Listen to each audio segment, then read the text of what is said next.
Battery life on the Garmin Forerunner 965. That's what we're going to talk about today.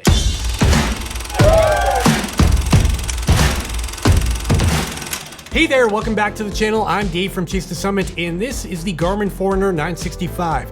And in this video today, I want to talk all about battery life, and specifically battery life in a GPS activity. If you haven't been paying attention, a few weeks ago, I posted my initial review and unboxing of this watch on this YouTube channel. And in the comments of that video, there were a lot of questions when it came to battery life. For example, could you run an ultramarathon with the Garmin Forerunner 965? So, for science, I went ahead and I signed up for an ultramarathon and I took the 965 along with me. Unfortunately, that race did not go as planned and I ended up needing to drop at the halfway point at that 50 miler. And if you're interested, I have a whole video about dropping from this race that you can check out up here.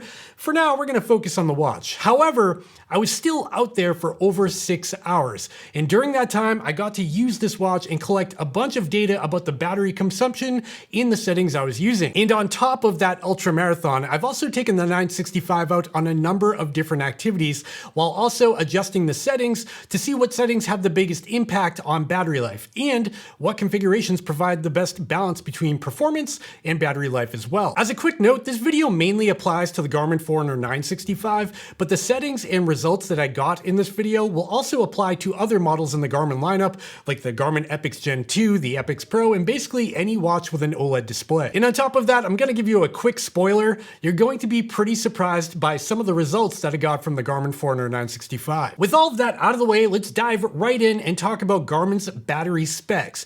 As usual, Garmin's spec sheet provides a bunch of battery life estimates for various situations with various settings, from smartwatch only mode to low power mode to GPS plus music, multiband mode to music plus multiband. There's a lot of scenarios that they focus on in their spec sheet. But these numbers on their spec sheet are just numbers. They're an estimate, and they're not always representative of what you'll actually get in real life, which is why I'm making this video. The good news is Garmin provides a datasheet that outlines some of the assumptions made with their battery specs, which I'll show you on the screen here now. These assumptions include things like how many interactions per hour are made on your watch, how many times you raise your wrist and illuminate the display, how many notifications or alerts come in at a given time, your display and brightness settings and timeout settings, and even the ambient temperature when you're out there doing your activity. Like I said, there's a lot of variables when it comes to these watches, and all of these things play a role in your battery life. So under these assumptions with default settings, Garmin has come up with the following specs for GPS on battery life on the Garmin Forerunner 965. Quick interruption, if you're enjoying this video, I'd really appreciate it if you went down and gave me a thumbs up and subscribe to the channel down below,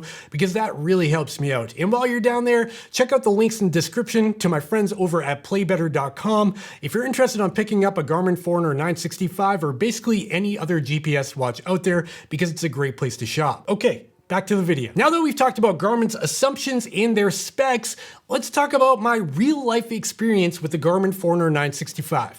And the first experience I want to talk about is out at that ultramarathon that I talked about a little while ago. I went out and I tried to run a 50-mile ultramarathon, and yes, I failed, but I was still out on the trail for 6 hours and 37 minutes, and I learned a lot along the way. During that activity out at the ultra, I had the watch in multiband mode, so it was in the highest accuracy setting.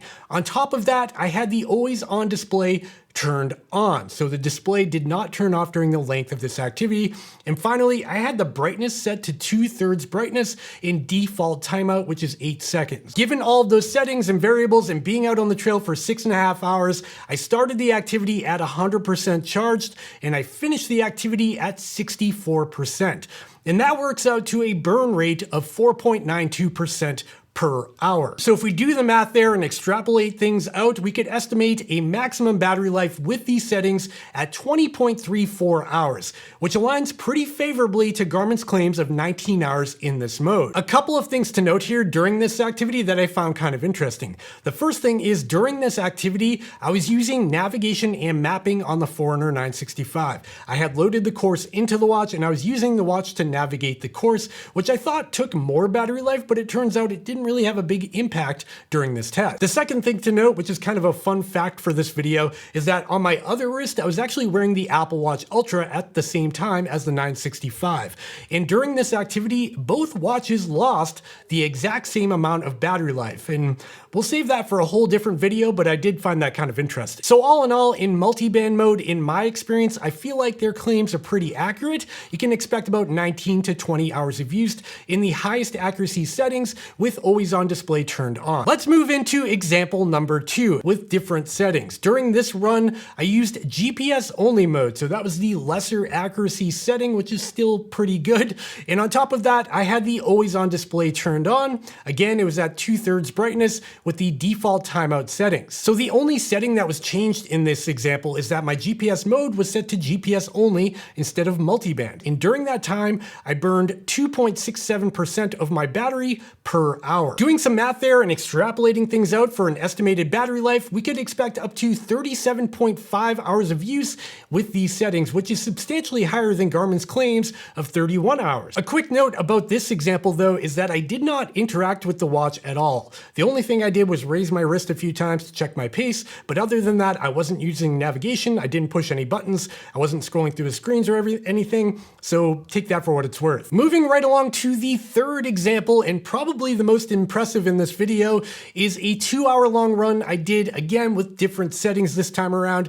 I was in GPS only mode, I had the always on display turned off with the lowest timeout setting, which means it was a 4-second timeout, which kind of sucks to be honest. If you raise your wrist to check your pace, you only have 4 seconds to make sure you read it and then it turns back off. But I did that for the sake of conserving battery life and seeing how long it could actually last. On top of the always on display being off and the timeout being very short, I also had the lowest brightness setting set to 1 out of 3 on the watch, which is still bright enough to see in direct sunlight, but it is quite a bit dimmer. And on top of all that, I also turned off Bluetooth on the watch, so it had no connection to my phone at all during this activity. So in this example, like I said, it was a 2-hour long run, and I started with 89% and I finished with 85%. And that was a burn rate of 2% per hour, which is really impressive. If we do some math there, that would be an estimated battery life of 50 hours in a GPS activity with the Garmin Forerunner 965.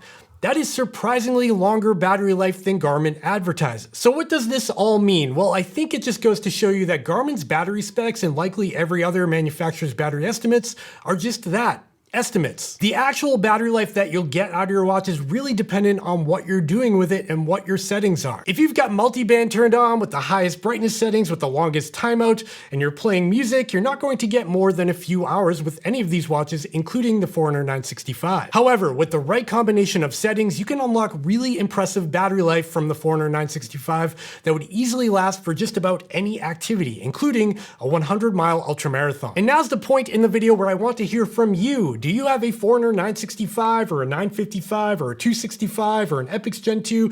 Any of these watches? Let me know in the comments down below what settings you've changed to maximize your battery life and what's the longest battery life you've got from your watch. And we're here. We finally made it to the end of this video. And if you're still watching, you probably liked this video. And if you did like it, please consider going down and giving me a thumbs up and subscribing to the channel down below because that really helps me out. While you're down there, make sure to check out the links in the description where you can pick up a Forerunner 965 or an Epix Gen 2 or any watch that I've talked about this video. And of course, make sure to check out the Chase to Summit podcast linked down below and the merch store where you can get some sweet Chase to Summit swag like a trucker hat. Those are all the plugs I got for you today, and I'll see you next time. Bye!